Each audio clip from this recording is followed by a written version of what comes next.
Hello students, welcome to our channel Desi master teach. आज हम लोग बात करने वाले हैं क्लास 9 का कोर्स स्ट्रक्चर 2020-21 का। कोरोना वायरस की वजह से 30 to 50% चैप्टर में से कुछ टॉपिक्स को हटा दिया गया है। उनके अलावा जो बचे हैं हम उनके बारे में जानेंगे कि क्लास 9th में और जो 80 मार्क्स के हमारे जो थ्योरीज़ होते हैं उनमें क्या क्या आएगा। तो स्टार्ट करते हैं।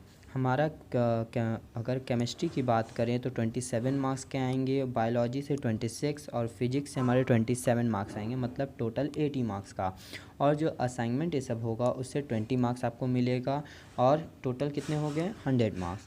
तो हम nature of matter first chapter की बात करें केमिस्ट्री की तो elements, compound, mixture, heterogeneous, homogeneous mixture, colloids and suspension. Mainly 5 topic है जिसके बारे में आपको अच्छे से पढ़ना होगा। एलिमेंट क्या होता है, कंपाउंड क्या होता है, मिक्सचर क्या होता है, हेट्रोजीनस मिक्सचर और होमोजीनस मिक्सचर क्या होता है, कोलॉइड्स क्या होता है और सस्पेंशन क्या होता है। Particles nature and their basic unit में जानेंगे। एटम एंड मॉलिक्यूल्स क्या है, लॉ ऑफ कांस्टेंट प्रोपोर्शन जानना है, सिर्फ लॉ एक ही जानना है हमें। एटॉमिक एंड मॉलिक्यूल्स मासेस जानना है, मोल कॉन्सेप्ट के बारे में जानना है, relationship of moles to mass of the particle and numbers, मतलब रिलेशनशिप्स क्या है मोल ऑफ मास और पार्टिकल ऑफ नंबर में, ठीक है, एटॉमिक नंबर ये सब का। ठीक, स्ट्रक्चर ऑफ एटम में हमें पढ़ना है इलेक्ट्रॉन, प्रोटॉन, न्यूट्रॉन, यही 3 पढ़ने हैं। और valency, chemical formula of common compound, isotopes and isobar, मतलब इसमें भी 6 टॉपिक्स हैं। इस चैप्टर में से सिर्फ इतने ही पढ़ने हैं। इलेक्ट्रॉन किसने डिस्कवर किया या और क्या सारी चीज़ें इसके बारे में, प्रोटॉन्स कब डिस्कवर हुआ, किसने डिस्कवर किया, न्यूट्रॉन के बारे में जानेंगे, वैलेंसी क्या होता है, केमिकल फार्मूला कैसे बनाते हैं कंपाउंड्स का, और आइसोटोप्स, आइसोबार्स जानेंगे।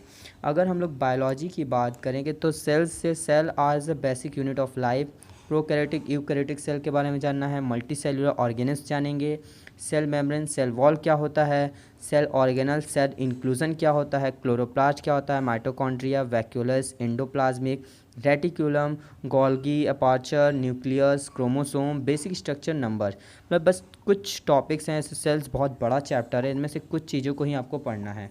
Tissue organs and organ system organism से क्या पढ़ना है, structure and function of animal and plant tissue, बस स्ट्रक्चर जानना है आपको एंड फंक्शन जानना है एनिमल और प्लांट टिश्यू का। Only 4 type of tissue in animal, meristematic, permanent tissues in plants, 4 ठो इसके जानने हैं, प्लांट के 2 ठो, मेरिस्मेटिक और परमानेंट टिश्यूज़ के बारे में जानने हैं।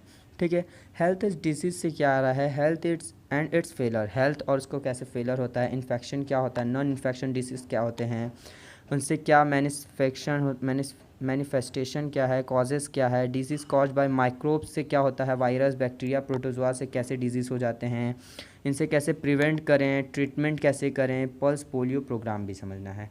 अगर फिजिक्स की बात करें तो फर्स्ट चैप्टर है मोशन से आपको डिस्टेंस डिस्प्लेसमेंट जानना है, वेलोसिटी मतलब स्पीड नहीं जानना है आपको, यूनिफॉर्म नॉन यूनिफॉर्म मोशन के बारे में जानना है, एक्सीलरेशन के बारे में जानना है, distance time velocity time graph जानना है, यूनिफॉर्म मोशन और यूनिफॉर्म एक्सीलरेशन मोशन के लिए सिर्फ। Derivation of equation motion by graphical method, मतलब कि ग्राफिकल मेथड से ही करना है, न्यूमेरिकल एक और है एल्जेब्रिकली मेथड, उसका यूज़ नहीं करना है, सिर्फ ग्राफिकल मेथड पढ़ना है। Elementary idea of uniform circular motion, एक लास्ट टॉपिक है यूनिफॉर्म सर्कुलर मोशन, उसके बारे में भी आपको थोड़ा सा पढ़ना पड़ेगा।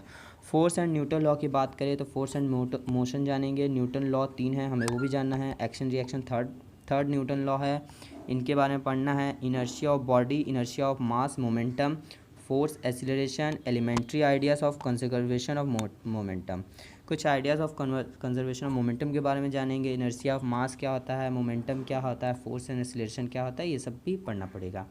ग्रेविटेशन से बात करें तो यूनिवर्सल लॉ में पढ़ना पड़ेगा, फोर्स ऑफ ग्रेविटेशन जिसको स्मॉल जी से दिखाते हैं वो भी पढ़ना पड़ेगा, एक्सीलरेशन ड्यू टू ग्रेविटी उसको कहते हैं। ठीक, मास एंड वेट के बारे में डिफरेंस थोड़ा सा पढ़ लीजिए, फ्री फॉल क्या होता है ये जान लीजिए बस। वर्क, एनर्जी एंड पावर की बात करें तो वर्क डन बाय फोर्स जानना है, एनर्जी क्या होता है, पावर क्या होता है, काइनेटिक पोटेंशियल एनर्जी क्या होता है, बस ये जानना है, और law of conservation of energy जानना है। मतलब क्लास 9 में सिर्फ आपको इतने ही चीज़ों के बारे में पढ़ाई करनी है और कुछ भी नहीं है। मैक्सिमम चीज़ें तो कुछ चीज़ें तो भाई हटा ही दिए गए हैं, और जो बहुत ज़्यादा बड़ा सिलेबस भी नहीं है इस बार का। कोरोना वायरस को देखते हुए हमारे वीडियोस को देखने के लिए, फुल वीडियो देखने के लिए बहुत बहुत थैंक यू।